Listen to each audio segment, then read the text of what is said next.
bize, sevgimize kıymayalım, tamam mı?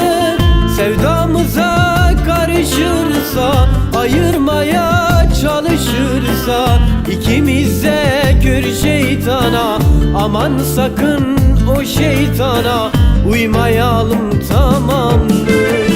Aşk dediğin veli nimet, bir tas çorba biraz ekmek, ne haberli ne habersiz, yok kapıdan çekip gitmek. Aşk dediğin veli nimet, bir tas çorba biraz ekmek, ne haberli ne habersiz, yok kapıdan çekip gitmek.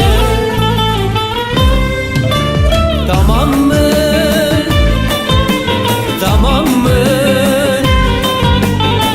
Bana sensiz, sana bensiz yaşamak haram. Tamam mı?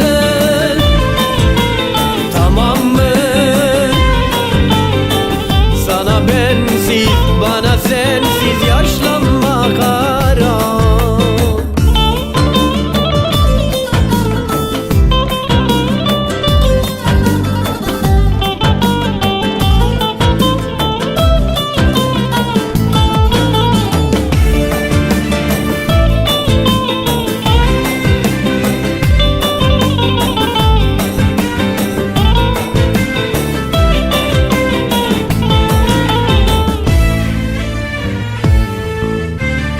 Verdiğimiz sözümüzden geçmeyelim, tamam mı?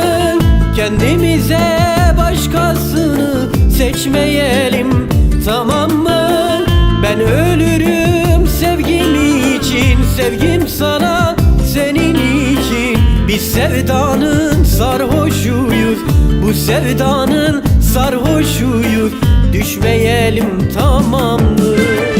Aşk dediğin veli nimet, bir tas çorba biraz ekmek, ne haberli ne habersiz, yok kapıdan çekip gitmek. Aşk dediğin veli nimet, bir tas çorba biraz ekmek, ne haberli ne habersiz, yok kapıdan çekip gitmek. Tamam mı?